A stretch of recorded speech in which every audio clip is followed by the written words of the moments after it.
Living in fear is just suffering. Living in fear is the absence of living in love.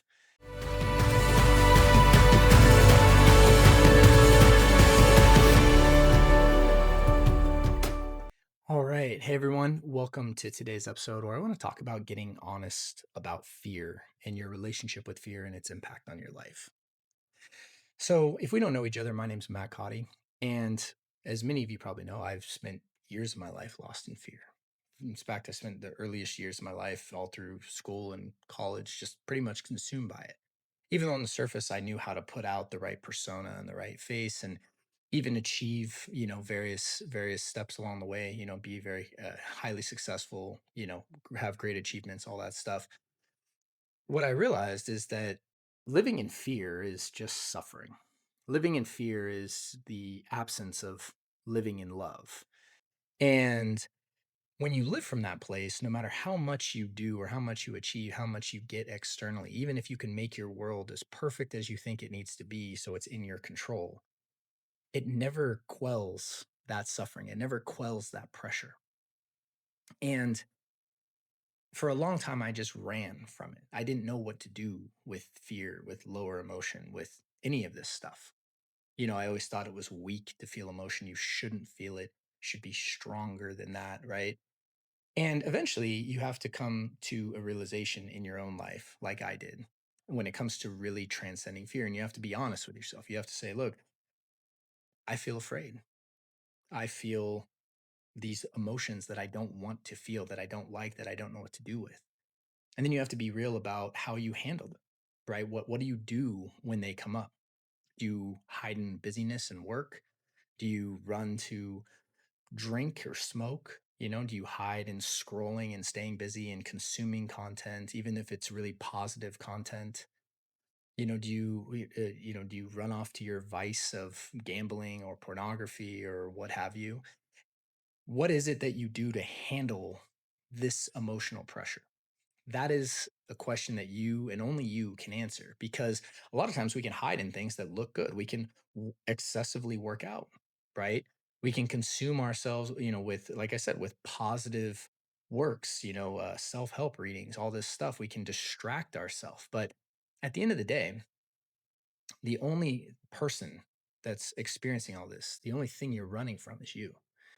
Because what healing is about learning how to transcend the lower emotional states. And what that means is learning how to confront them and how to integrate them, like Jung talked about.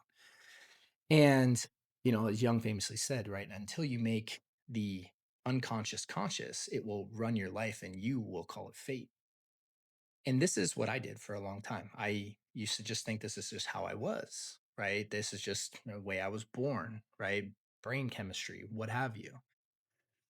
And then I began to learn that no, like fear and other lower emotions, are things that you experience and that are normal and that more importantly, you can transcend, that you can experience through. You can get to the place where your state of consciousness resides above these fields.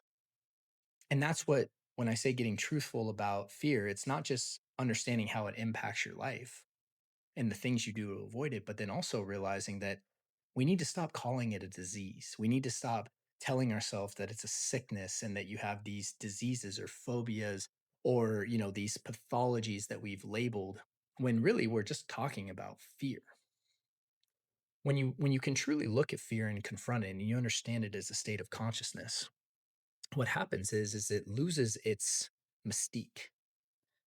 Like the one thing that fear does to really stay in control as it hides in the background, right? And it projects out onto these themes. So we believe that, this or that, or this theme, or this person, or this party is the cause of our fear, when really fear is something that resides within us. It's a state of consciousness. And what we do is we project it outward.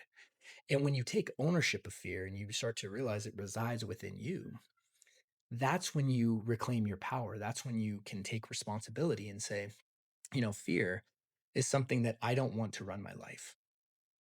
Living in fear is living a loveless life. And no matter if I can get the external aspects of my world the way that I think I want them or the way I think other people would want them, which is even worse, it doesn't it doesn't quell, it doesn't stop that inner suffering, that inner pressure, that inner insecurity. And then therefore you chase and you chase and you chase and you chase. And what getting honest about fear is saying, okay, look, I need to take ownership of my fear and I don't want fear to run my life. And I'm going to learn to confront it. I'm going to learn to release it. I'm going to learn to transcend it. Because on the other side of fear, if you've lived in fear your whole life or you've lived in fear for a long time, it's impossible to understand what's on the other side until you get there. See, you may think you understand what the idea of peace is, but you don't know it until you've lived it. You may think you understand what love is, but you won't know it until you've actually experienced it within, or acceptance, or stillness, or peace, or joy, what have you. These states, just like our lower states, these higher states are available for you too.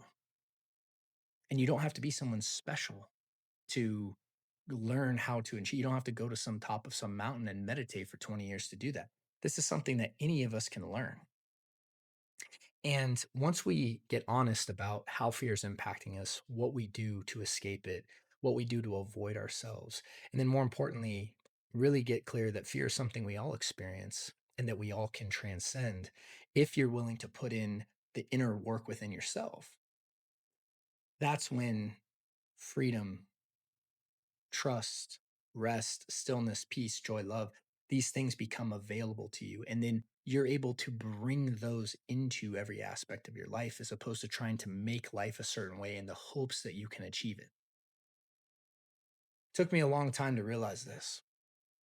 And today I just want to share this message with you if you're struggling with fear that this is not a life sentence. It doesn't have to be anyway. If you avoid it and you run from it, like Jung says, what you resist persists. If you can run from this your whole life, in which case it'll constantly perpetuate itself. But if you're someone who really is ready for this, all it takes is an inner conviction within yourself. All it takes is an inner decision and intention to say, look, I am not going to live by fear anymore. And instead of pathologizing yourself and throwing all these labels like GAD or OCD or, what have you, don't worry about the labels because fear is just fear and it wears different masks. And it's something that you can transcend. And, if you're interested, I have some great resources down in the links below. But today is really just about you coming to grips with how this is impacting you and really deciding if right now is the point in your life where you're ready to do this. And if so, like I said, we have some great resources. We just launched our new app, the Restored Minds app. And so we have a bunch of resources available for you to help you if that feels aligned with you. But more importantly, it's about you making the decision to do this and you getting honest with yourself. And that honesty is the turning point when you stop denying what's going on and really confronting it. And that's all that I really want you to take from this episode today. And so with that, wishing you all a great day and a great week, and I look forward to seeing you soon.